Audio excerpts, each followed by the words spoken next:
Welcome to Gautam Roy education. Gautam Roy এডুকেশনের সবাইকে স্বাগত। আজকে যে আগের দিন যে বলেছিলাম যে ম্যাথামেটিক্সের নাম্বার সিস্টেমটা আমাদের হয়ে গেছে, আগের দিনের কথা অনুযায়ী আজকে আমরা পার্সেন্টেজটা শুরু করব, পার্সেন্টেজের প্র্যাকটিস। ঠিক আছে, তাহলে শুরু করে দেই সময় নষ্ট না করে। আমাদের পার্সেন্টেজের অঙ্ক শুরু করার আগে পার্সেন্টেজ কি জিনিস সেটা আমাদের একটু অবগত করে দেই। পার্সেন্টেজ এর বাংলা অর্থ হচ্ছে শতকরা।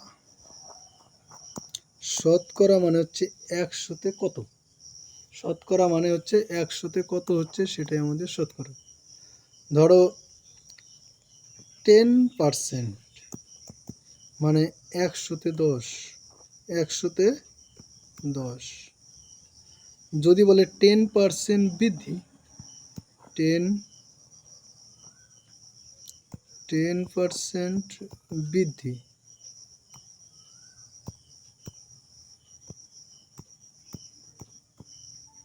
তার মানে একশোতে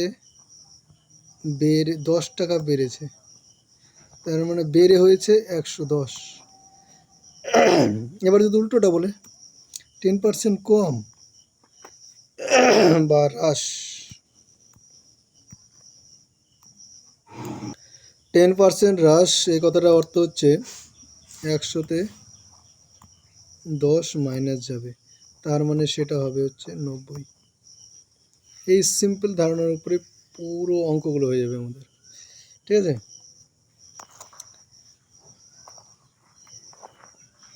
বেশি কিছু জানলেই বেশি ঝামেলা, অঙ্ক করার জন্য যেটুকু জানা সেটুকু জানলেই যথেষ্ট। প্রথম অঙ্কটা বলেছে 15% বৃদ্ধির ফলে একটি সংখ্যার বৃদ্ধি হয় 60, প্রকৃত সংখ্যাটি কত? 15% বৃদ্ধির ফলে একটি সংখ্যার বৃদ্ধি হয় 60। ঠিক আছে,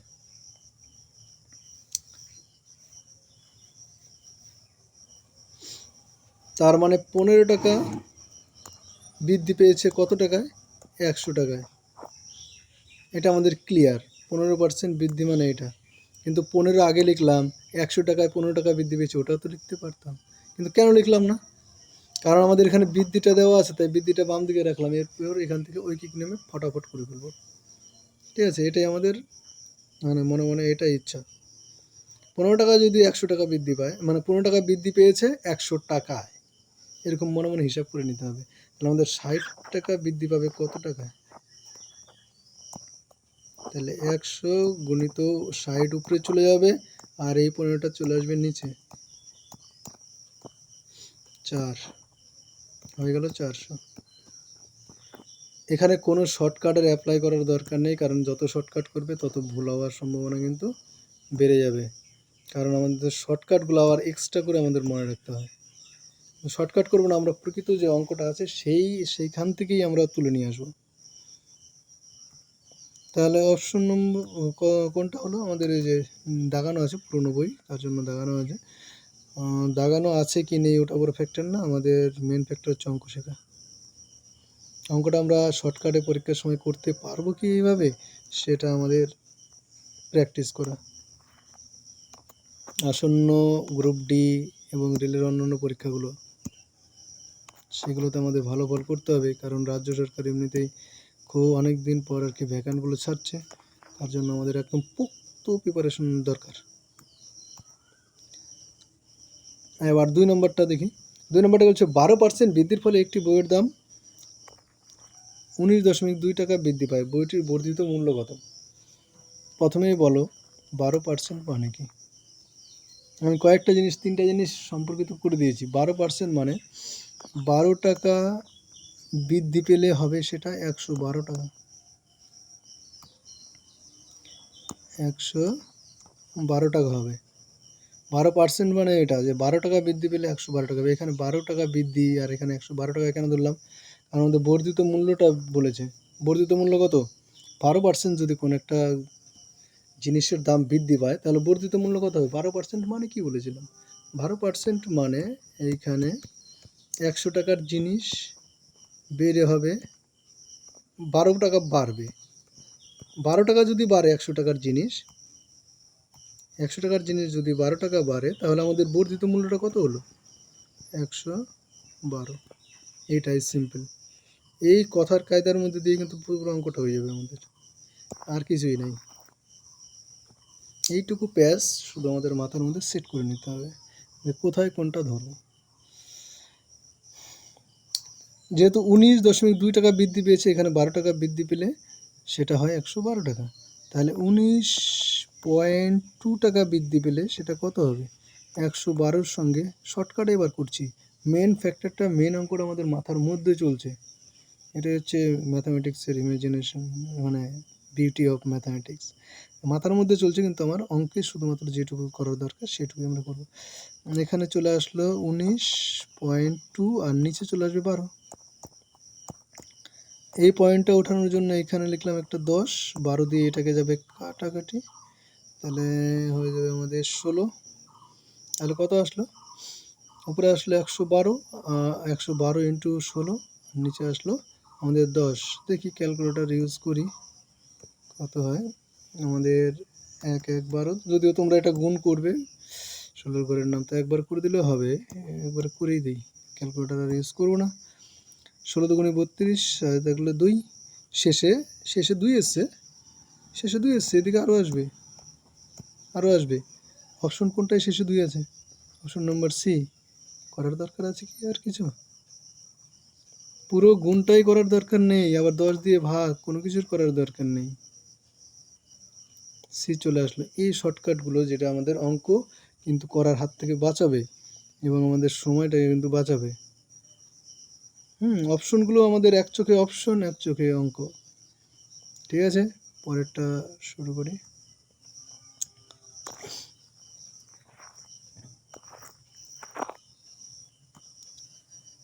তিন নম্বর, একটি বইয়ের দাম 180 টাকা থেকে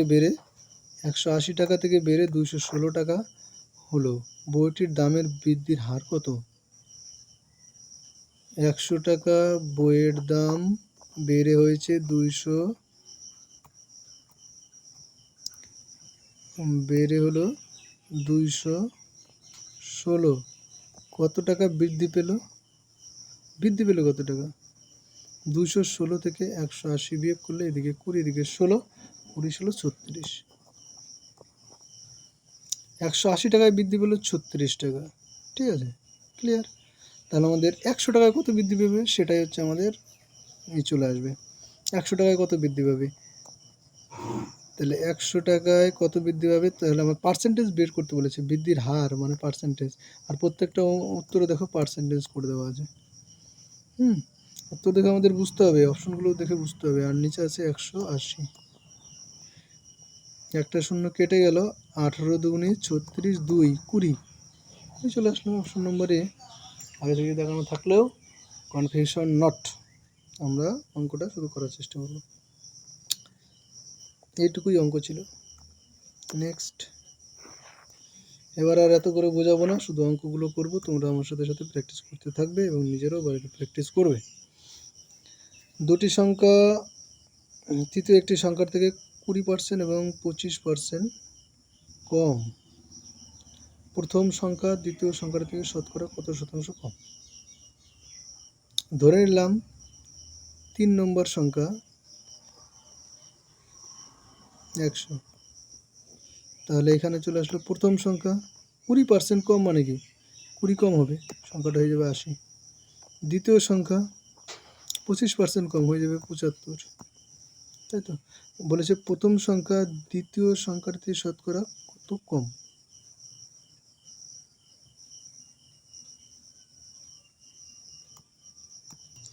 তাহলে কি বলেছে? প্রথম সংখ্যা থেকে দ্বিতীয় সংখ্যাটা কত কম। দেখতে পাচ্ছি প্রথম সংখ্যার থেকে দ্বিতীয় সংখ্যাটা কিন্তু কত কম আছে? 5 কম। শতকরা কত কম? তাহলে 80-তে কত কম হলো? 5। প্রথম সংখ্যার থেকে বলেছে, তাহলে প্রথম সংখ্যাটা আমাদের কিন্তু মূল প্যারামিটার, প্রথম সংখ্যার থেকে আমাদের মাপতে হবে। যেমন 10% মানে কি 100 থেকে 10%, ওরকমই প্রথম সংখ্যা থেকে কত পার্সেন্ট সেটা আমাদের বের করতে হবে। কী ব্যাপার, আমি এখানে শূন্য দিয়ে দিলাম কেন? কারণ 5 হবে শুধু। তাহলে 100-তে কত কম হবে? এটা শতকরা বের করে ফেলি। তাহলে 5 উপরে চলে যাবে 100, নিচে চলে আসবে 80, কাটাকাটি করে দিলাম। আর কিছু কাটবো কি, তো আছে কেটে দেই 5 আর এখানে 4, তাহলে 25/4 যদি হয় এটা হয়ে যাবে 15/4। Option number D right answer. বোঝা গেল তো?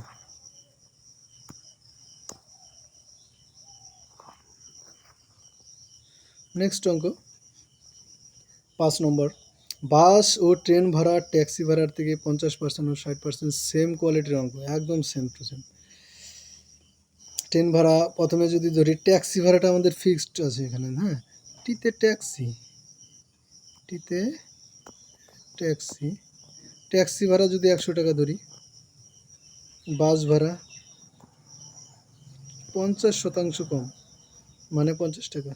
50% মানে তুমি বুঝতে পারছো তো, 50-50 মানে অর্ধেক, 100 থাকলে 50।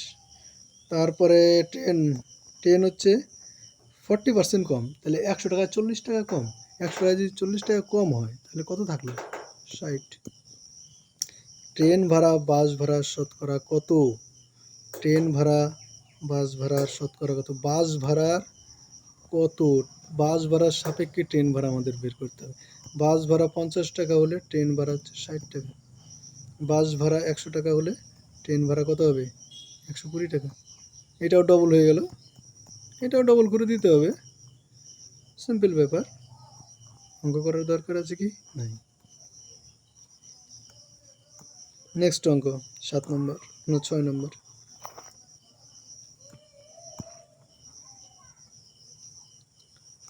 বলেছে 75-এর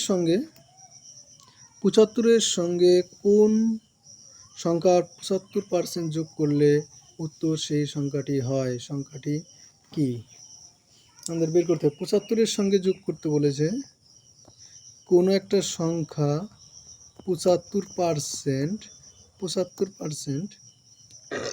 এবার একটা নতুন জিনিস শেখাবো এখানে, তাহলে হয়ে যাবে এটা সেই সংখ্যা।